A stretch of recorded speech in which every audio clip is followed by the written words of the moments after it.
Foundation, topic credit analysis, 3 Rs, 5 Cs, 7 Ps। पिछले class में आप अध्ययन कर रहे थे क्रेडिट एनालिसिस, शाख विश्लेषण का अध्ययन कर रहे थे आप। शाख विश्लेषण में 3 Rs, 5 Cs, 7 Ps।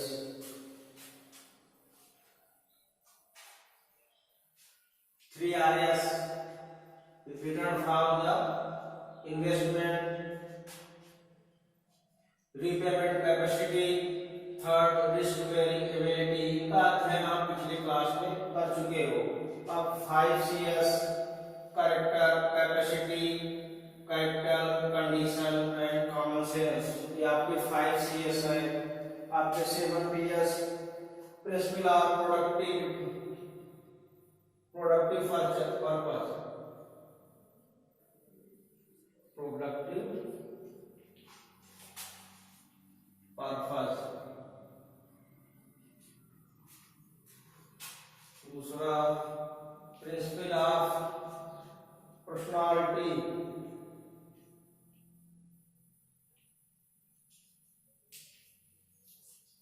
Third principle of productivity,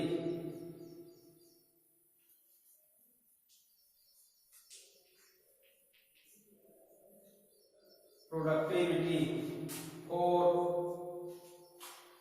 principle of face disturbance, principle of face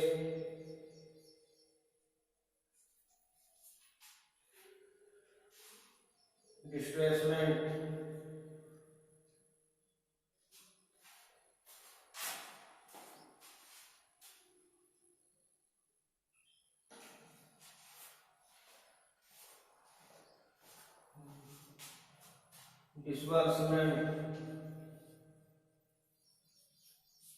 disbursement, principle of proper utilisation,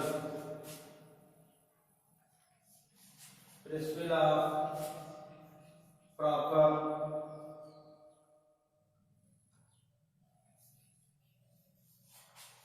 utilisation,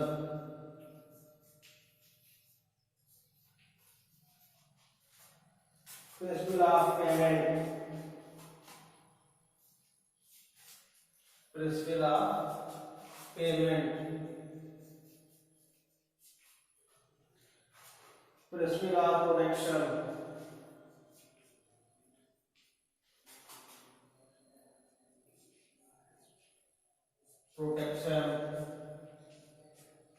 ठीक। क्रेडिट एनालिसिस, शाख विश्लेषण आपको ऋण कर्ज लेने से पहले कर्ज देने वाले को और कर्ज लेने वालों को इन मुख्य सिद्धांतों पर ध्यान देना होता है। अगर ये सारे मानक कंप्लीट होते हैं तो आप एक अच्छे बारोवर हो और वह एक अच्छा डोनर है, कर्ज देने वाला है, और आप एक अच्छे कर्ज लेने वाले हो। 3 Rs आप पढ़ चुके हो। इनके कुछ फार्मूले हैं। रिटर्न फ्रॉम इन्वेस्टमेंट, आप जहां खर्च कर रहे हो उसको जो है कैसे रिटर्न करोगे, उसके कुछ मानक है, आप पिछली क्लास में पढ़ चुके हो कि जो रिटर्न फ्रॉम द इन्वेस्टमेंट, आप जहां इन्वेस्टमेंट कर रहे हो उनसे कैसे इनकम को कैसे गेन करोगे और कैसे आप रिटर्न करोगे। रीपेमेंट कैपेसिटी, आपको पुनः वापस करने की कैपेसिटी, क्षमता क्या है, आपके इनकम क्या है, आय के स्रोत क्या है, आपके आय के सोर्स क्या है, कहां से आप कवर कर सकते हो जो कर्ज आप ले रहे हो, उन किन साधनों से आपने व्यवसाय से पूरे कॉन्फिडेंस के साथ आप रीपेमेंट कैपेसिटी, यह देखकर कर्ज देने वाला इन बातों को देखकर आपको कर्ज देगा। रीपेमेंट कैपेसिटी क्या है, और रिस्क बेयरिंग एबिलिटी, जोखिम सहन करने की क्षमता। सपोज करो जिस व्यवसाय के लिए या जिस खेती के लिए आप कर्ज ले रहे हो और वह किसी प्रकृति आपदा या किसी कारणवश वह व्यवसाय नष्ट हो जाए तो आप रिस्क को कैसे सहन कर पाओगे, उसके लिए आपके पास क्या क्या तैयारियां हैं, इस इन सब बातों का ध्यान दिया जाता है। इसके लिए आपको इंश्योरेंस, उस व्यवसाय का इंश्योरेंस हो, पर्सनल उस व्यवसाय को करने के लिए ज्यादा से ज्यादा अपने पर्सनल संसाधन हो, अपनी सारी सुविधाएं हो, जिससे ज्यादा से ज्यादा आपको नुकसान न उठाना पड़े। इसके अलावा उसके साथ और भी कुछ साइड में बिजनेस हो जिससे उससे भी जो है कवर किया जा सके। यह रिस्क बेयरिंग एबिलिटी, ये आपके 3Rs के 3 कैरेक्टर है जिनको ध्यान में रखते हुए, जिनका अध्ययन करते हुए कर्ज देने वाला, कर्ज लेने वाले की तीनों बातों का ध्यान कर ही कर्ज देता है। यह क्रेडिट एनालिसिस का पहला बिंदु है 3Rs, जिनका अध्ययन हम इन 3 बातों पर करते हैं। अब दूसरा है आपको 5Cs क्या है। 5Cs में 5 बिंदु आते हैं आपके, character, capacity, capital, condition and common sense. ठीक है, 5Cs। अब 3Rs के बाद 5Cs पर भी ध्यान दिया जाए। कैरेक्टर्स, क्रेडिट का मतलब ही है जो क्रेडिट, आपका बिहेवियर, आपका चरित्र, आपका आचरण, आपकी जो लेन देनदारी, समाज में आपका स्थान, सारी चीजें आपके कैरेक्टर के ऊपर निर्भर करते हैं कि आपका व्यवहार कैसा है, आपकी कार्यविधि कैसी है, सामाजिक रूपरेखा कैसी है आपकी, जिससे अगला विश्वसनीयता क्या है, आपकी गुडविल क्या है, गुडविल क्या है, आपकी प्रोग्रेस क्या है, आपने जिन व्यवसायों में किया है, आपने पैसे को खर्च किया है, उन व्यवसायों की स्थिति क्या है, ये आपकी पूरा डिटेल आपका निर्भर करता है इस पे, आपको कर्ज देने के लिए कि आपका कैरेक्टर कैसा है। कैरेक्टर में बहुत सारी बातें आती है, आपका बिहेवियर, आपका सामाजिक स्थिति, लेनदारी, आपकी कार्य करने की स्थिति कैसी है, आपकी जो है लगनशीलता क्या है, जिस व्यवसाय को आपने आज तक किया है, जो कार्य हाथ में लिया है या जहां जहां भी कर्ज लिया है, उनकी लेनदारी आपकी कैसी रही है, ये सब चीजों का अध्ययन आपके कैरेक्टर्स 5Cs में आता है। अब आपकी कैपेसिटी क्या है, क्षमता क्या है, आपके कार्य करने की क्षमता क्या है, आपके पास संसाधन कितने हैं, अपना संसाधन कितना है, आप कितना कार्य कर सकते हो, कितना कवर कर सकते हो, जिसके लिए इसके लिए आप कर्ज ले रहे हो, वह क्या आप सफलता को, आपके पास उतनी क्षमता, उतनी दक्षता है कि आप उनको कवर कर सकते हो, कैपेसिटी है आपके पास।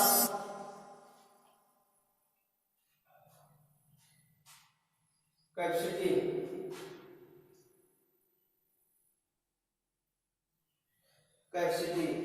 इस कैपेसिटी का फार्मूला होगा C बराबर FI, C बराबर FY, जहां पे C का मतलब कैपेसिटी, Y का मतलब इनकम। C का मतलब है आपकी कैपेसिटी और Y का अर्थ है इनकम। आपकी क्षमता को निकालने के लिए फंक्शन, आपके इनकम के फंक्शन से आपकी कैपेसिटी निकाल लेते हैं। आपका कैरेक्टर हो गया, आपकी कैपेसिटी हो गई, आपका कैपिटल। कैपिटल क्या है, आपकी पूंजी, जिसको हम पूंजी कहते हैं। कोई भी व्यवसाय करने के लिए आपके 2 प्रकार की कैपिटल, मुख्य रूप से 2 प्रकार से कैपिटल है। ऐसे तो अर्थशास्त्रियों ने कई कैपिटल बताए हैं, working capital, fix capital, variable capital, मतलब ये तो खर्च करने के तरीके हैं। ये आपने फिक्स संसाधन में कितने खर्च किए, वो फिक्स कैपिटल हो गया। आपने कार्य करने में, प्रोडक्शन में कितने खर्च किए, ये आपके वर्किंग कैपिटल हो गए। आपके खर्च करने के तरीकों को कैपिटल को कई भागों में क्लासिफिकेशन किया गया है, लेकिन यहाँ कैपिटल का उद्देश्य आपके कैपिटल के 2 पार्ट से है, ओन कैपिटल है, बारो कैपिटल। कैपिटल के 2 पार्ट होते हैं, ओन कैपिटल है पूंजी, निजी पूंजी और उधार ली हुई पूंजी। निजी पूंजी का मतलब ओन कैपिटल और उधार ली हुई पूंजी का मतलब बारो कैपिटल। जो आपका ले रहे, मान लो सब कुछ करो, आपकी व्यवसाय में 5 लाख रुपए की जरूरत है, आपको जो खेती से संबंधित या कोई भी व्यवसाय जो आप करने चल रहे हैं, सपोज करो कि 5 लाख रुपए की जरूरत है आपको, तो आपके पास 2 लाख रुपए मौजूद हैं, तो आपका ओन कैपिटल हो गया, आपकी निजी पूंजी हो गई, और आप 3 लाख रुपया कहीं से कर्ज लोगे, किसी संस्था से, इंस्टीट्यूशनल या नॉन इंस्टीट्यूशनल से आप उधार के रूप में लोगे, वो आपकी बारो कैपिटल है। या आपके कैपिटल की स्थिति, आपके पास ओन कैपिटल कितना है, इन सबका अध्ययन आप कैपिटल में करोगे। ठीक है, अब अगला पॉइंट आएगा आपका कंडीशन। कंडीशन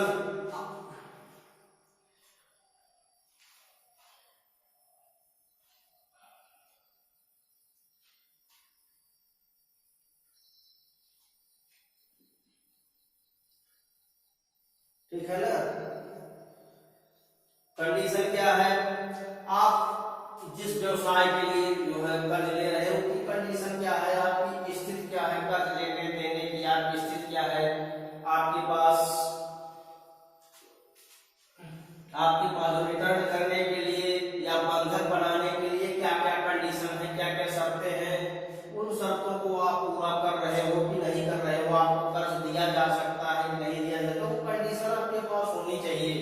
मान लो आपके पास गिरवी रखने के लिए या बंधक बनाने के लिए या किसी बांड को लगाने के लिए या गारंटर लगाने, सारे कंडीशन जो मानक कर्ज देने वाले का जो मानक है वह आप कवर कर रहे हो कि नहीं, वह कंडीशन है आपके पास, नहीं है कि नहीं है, तब आपको कर्ज दिया जा सकता है। कंडीशन विशेष ध्यान रखना पड़ता है। अब लास्ट पॉइंट है 5CS का कॉमन सेंस। कॉमन सेंस क्या है, यह कर्ज लेने और कर्ज देने वाले के दोनों के बुद्धि विवेक पर निर्भर करता है। कॉमन सेंस, जो कर्ज लेने या देने के लिए जो शर्तें रखी गई हैं, जो नियम रखे गए हैं, जो इंस्टॉलमेंट में पेमेंट करना है, कितना इन्वेस्ट करना है, कितने दिन बाद कितने पैसे को रिटर्न करना है, कितना ब्याज लगेगा, न चुका पाने पर क्या क्या शर्तें हैं, क्या क्या जब्त हो सकता है, क्या क्या रखना है, ये दोनों चीजों के कॉमन सेंस में पूरा क्लियर होना चाहिए। दोनों कर्ज लेने वाला और कर्ज देने वाला दोनों खाली भाग उनके दिमाग में अज्ञात होना चाहिए, इतना सेंस होना चाहिए उन दोनों को कि उनके कर्ज लेने और कर्ज देने की जो शर्तें हैं उसको पूर्ण रूप से समझ रहे हैं, जान रहे हैं, उनको उसमें कोई गुमराह, कोई ऐसी चीजें नहीं है जो कि अंधकार या गोपनीय हो। यह कॉमन सेंस बहुत ही महत्वपूर्ण बिंदु है। पता लगा कि हम जल्दी फॉर्म भर लिए और अपना जो कर्ज ले लिए, कर्ज लेने के लिए या कर्ज देने के लिए क्या शर्तें हैं वो हम नहीं समझ पाए और हम फेल हो गए और उसका बहुत ही बुरी तरीके से खामियाजा भुगतना पड़ता है। इसलिए कॉमन सेंस की बहुत ही आवश्यकता होती है, क्योंकि जो शर्तें हैं, जो रूल्स हैं, हम भली बात समझ रहे हैं, हमारा बुद्धि विवेक काम कर रहा है, यह कॉमन सेंस में आता है। ये पांच बातें आपके 5CS में क्रेडिट एनालिसिस के अंतर्गत 5CS के अंतर्गत हम इनका अध्ययन करते हैं। ठीक है, अब आपके 7PS अब आ जाइए 7PS में आपके जो है 7 बिंदु होते हैं, 7 प्रिंसिपल्स होते हैं, 7 सिद्धांत होते हैं। इसमें कर्ज लेने वाले के स्किल पर डिपेंड करता है कि इन 7 PS को कवर करता है कि नहीं। प्रिंसिपल ऑफ प्रोडक्टिव पर्पस, जब हम किसी वस्तु के उत्पादन के लिए लोन ले रहे हैं तो हमको ये देखना पड़ता है जिसके उत्पादन के लिए हम कर्ज ले रहे हैं उनके सारे सिद्धांतों को हम जानते हैं कि नहीं। मान लो हम फसल उत्पादन के लिए ले रहे हैं तो कितनी जुताई करनी है, कितनी सिंचाई करनी है, कितना बीज डालना है, कितना फिर उनको बेचना कहाँ है, बेचने के बाद कितनी लागत लगनी है, कितना उत्पादन आना है, कितनी समस्या उस व्यवसाय या उस उत्पादन में कितनी समस्याएं आनी है, इन सबके सिद्धांतों का हमको भली भांति ज्ञान होना अति आवश्यक है। मान लो हम पशुपालन के लिए ऋण ले रहे हैं तो उसके प्रोडक्शन में होने वाली सारी समस्याएं, सारे नियम प्रणाली, प्रोडक्शन से लेकर उसको बेचने तक की सारी समस्याओं का पूरा भली भाग स्किल डेवलप होना चाहिए, ज्ञान होना चाहिए, नहीं तो वह कर्ज लेने वाला व्यक्ति फेल हो जाता है। उनके सिद्धांतों का ज्ञान नहीं पता है तो वह फेल हो जाता है। अब सेकेंड आता है प्रिंसिपल ऑफ पर्सनालिटी, व्यक्तित्व। व्यक्तित्व क्या है, उस व्यक्ति का व्यक्तित्व क्या है, वो व्यक्तित्व के उन सिद्धांतों को जानना है जिसके लिए वो कर्ज ले रहा है। पर्सनालिटी, उसकी पर्सनालिटी क्या है? पर्सनालिटी का मतलब शरीर से, बॉडी बिल्डर से है। पर्सनालिटी का मतलब उसके बिहेवियर से, उसकी कार्य क्षमता से है कि जो जिस कार्य में लगता है वह मन लगा के करता है, मूर्खों की तरह नहीं लग जाता है। सिद्धांतवादी है, सिद्धांत के हिसाब से साइंटिफिक बेस पे कार्य करने वाला व्यक्ति है। कि अनपढ़ है या शिक्षित है, अगर शिक्षित है, तकनीकी ज्ञान है, तकनीकी विचार विमर्श से कार्य करता है, या उसकी पर्सनालिटी पर डिपेंड करता है, उसकी शिक्षा पर डिपेंड करता है, उसके ट्रेंड पर डिपेंड करता है कि जिस पर्पस के लिए वह ले रहा है उनकी पर्सनालिटी, उसकी पर्सनालिटी क्या है, उनके सिद्धांतों को जानता है कि नहीं जानता। अब प्रिंसिपल ऑफ प्रोडक्टिविटी, उत्पादकता। उत्पादकता वह जिस फील्ड के लिए, जिस फील्ड के उत्पादन के लिए, कार्य करने के लिए वह ले रहा है,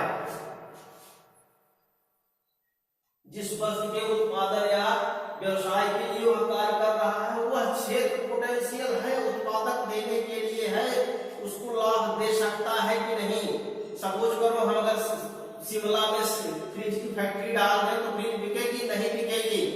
ऐसी जगहों पर जहां पे उसका डिमांड हो, उस स्थान पर अगर उसका व्यवसाय किया जाए तो फिर वह सफल होता है। प्रिंसिपल ऑफ प्रोडक्टिविटी, इस चीज का उत्पादन कहाँ करना है, उसकी डिमांड कहाँ है, पता लगा हम ऐसी जगह पे डिमांड कर दे जहां उसकी जरूरत ही ना हो, ठीक है, तो वो कहाँ पे होगा।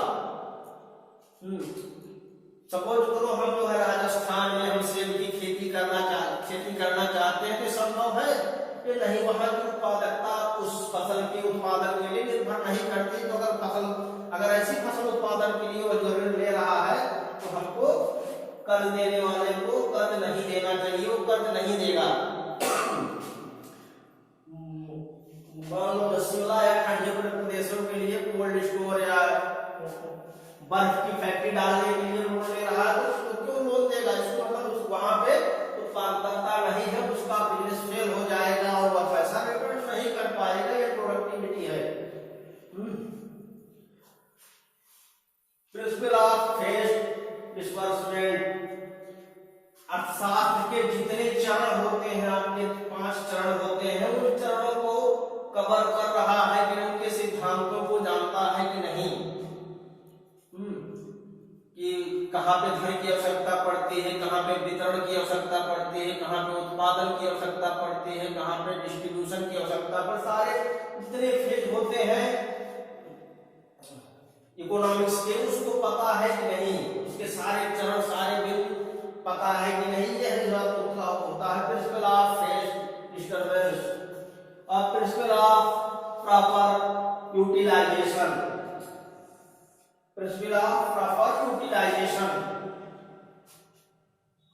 जिसके लिए कर्ज ले रहा है वो प्रॉपर उसमें ही यूटिलाइज कर रहा है, उसका प्रयोग उसी में कर रहा है, कि अपने कंज्यूम के लिए तो नहीं कर ले रहा है। उसके सिद्धांतों को जानता है कि अगर हम 10 लाख रुपया व्यवसाय के लिए ले रहे हैं और अगर हम उस 10 लाख में से 3 लाख 4 लाख अपने उपभोग के लिए या कहीं अन्यथा खर्च कर दें तो हमारा बिजनेस फेल हो जाएगा। प्रिंसिपल ऑफ प्रॉपर यूटिलाइजेशन के सिद्धांतों का उसको ज्ञान होना चाहिए। अगर सही सारे पैसे को सही दिशा में जिस व्यवसाय के जिस पर्पज के लिए लिया है प्रॉपर उसी में यूटिलाइज करें, जिससे व्यवसाय सुचारू रूप से प्रोग्रेस कर सके और अपने संपूर्ण मानक के हिसाब से आपको लाभ दे सके, जिससे आप अपने उस कर्ज को रिटर्न कर सके। इनके सिद्धांतों का ज्ञान आपको होना चाहिए। प्रिंसिपल ऑफ पेमेंट या आपका 6 पॉइंट है प्रिंसिपल ऑफ पेमेंट आपको किन किन इंस्टॉलमेंटों में करना है। अगर आपने जो है मान लो मंथली पेमेंट पे आपने ले लिया, कर्ज ले लिया है और आपने ऐसी फसल या ऐसे व्यवसाय का उत्पादन आपने किया है जिसके हर महीने आपका रिटर्न नहीं होना है। मान लो आपने कपास की, गेहूं की या धान की फसल ले ली तो उसमें 6 मंथ में रिटर्न होना है, तो आप ऐसा कर लीजिए कि आपको 6 मंथ में रिटर्न करना पड़ेगा, आपका इंस्टॉलमेंट 6 महीने बाद आए। ठीक है, अगर आपकी फसल साल भर या आपका व्यवसाय साल भर के बाद रिटर्न कर रहा है तो आपका इंस्टॉलमेंट 1 साल के बाद ही होना चाहिए। आपको भली भांति ज्ञान होना चाहिए, प्रिंसिपल ऑफ पेमेंट का ज्ञान आपको भली भांति होना चाहिए, जिससे आप समय से भुगतान कर सके और डिफॉल्टर आप ना घोषित हो। ठीक है ना। प्रिंसिपल ऑफ प्रोडक्शन, सुरक्षा के सिद्धांतों का ज्ञान होना, सुरक्षा के सिद्धांतों का ज्ञान होना, जो आप कर्ज ले रहे हो उसकी सुरक्षा के तौर पर आपने क्या क्या कर रखा है, उसकी बीमा करा रखी है, जिस व्यवसाय के लिए करके आप उसकी बीमा करा रखी है, उसके विपरीत क्या क्या पॉलिसियां हैं, आप पहले तो बीमा कराए हैं कि नहीं, उसके साइड में कुछ और ऐसा व्यवसाय हो जो उसको कवर करता रहे, उसको सुरक्षा प्रदान करता रहे, अगर उसमें से थोड़ा नुकसान हो रहा है तो दूसरे व्यवसाय से कवर होता रहे, और आपके आय के कुछ और साधन होने चाहिए। ये आपके प्रिंसिपल ऑफ प्रोडक्शन का सिद्धांत है कि आपको किसी न किसी दुर्भाग्यवश कहीं न कहीं आपका व्यवसाय क्षति हो जाए तो उसके प्रोडक्शन में आपने क्या क्या तैयारियां कर रखी हैं, कि मान लो व्यवसाय आपका फेल हो जाता है, कोई आपदा के प्रति नष्ट हो जाता है, तो आपके पास दूसरा व्यवसाय उसके सपोर्ट में खड़ा है जो उसको कवर कर देगा। बीमा कंपनी जो पॉलिसी आपने तैयार की वो पॉलिसी आपकी क्षतिपूर्ति कर देगी, और तरह तरह की गवर्नमेंट की स्कीम और योजनाएं हैं जिससे आप उसको जो प्रोटेक्ट किए हुए हैं, तो आपको आपके व्यवसाय में सपोर्ट करेगा, आपको रिपेमेंट करने में सहायता प्राप्त होगी। यह आपके क्रेडिट एनालिसिस का चैप्टर आपका समाप्त हुआ। इसमें आपने जो 3RS का अध्ययन कर लिया, 5CS और 7PS, ये जो है 7 विश्लेषण कर्ज लेने और कर्ज देने की सारी प्रक्रिया इनसे होके गुजरती हैं, तो न कर्ज देने वाला फेल होता है, न कर्ज ग्रहण करने वाला फेल होता है। इसलिए क्रेडिट एनालिसिस बैंक या जो कर्ज लेने और देने के लिए जो विश्लेषण किया जाता है, तो रिसर्च किया जाता है, इन 3 बिंदुओं से होके गुजरता है। इसलिए इसका नाम, इस टॉपिक का नाम है क्रेडिट एनालिसिस, 7 विश्लेषण। इनका परिणाम इन 3 बिंदुओं, 3 फार्मूलों से होके आता है। 3RS आपका return for investment, repayment capacity, third risk bearing ability, and आपका 5CS character, capacity, capital, condition and common sense. इन 5 बिंदुओं को इसलिए इसका 5CS नाम रखा गया है। 3RS है क्योंकि ये जो 3 बिंदु है इसके return from investment, second repayment capacity, third risk bearing ability, आपके 5CS 5 नाम दिया गया है क्योंकि इसके 5 बिंदु है, characters, capacity, capital, condition and common sense. And last 7PS, इसके 7 बिंदु है, principle of productive purpose, principle of personality, principle of productivity, principle of phased disbursement, principle of proper utilisation, principle of payment, principle of production. ये 7 बिंदु हैं। इन सारे बिंदुओं से होके अगर हम गुजरते हैं सारा विश्लेषण, तो हमारी क्रेडिट एनालिसिस कंप्लीट होती। 7 विश्लेषण अगले चैप्टर का अध्ययन हम करेंगे। कुछ बैंकों के नाम है जिनका अध्ययन हम नेक्स्ट क्लास में करेंगे। आपका क्रेडिट एनालिसिस का चैप्टर आज खत्म हुआ। इसका नोट्स हम आपको प्रोवाइड कर रहे हैं PDF हिंदी और इंग्लिश मीडियम में। अगर आपको कोई भी डाउट हो तो आप सीधे हमसे संपर्क कर सकते हैं। इसमें कहीं भी मिस्टेक या कहीं भी जानकारी लेना चाहते हैं तो आप हमारे नंबर पर हमसे संपर्क कर सकते हैं।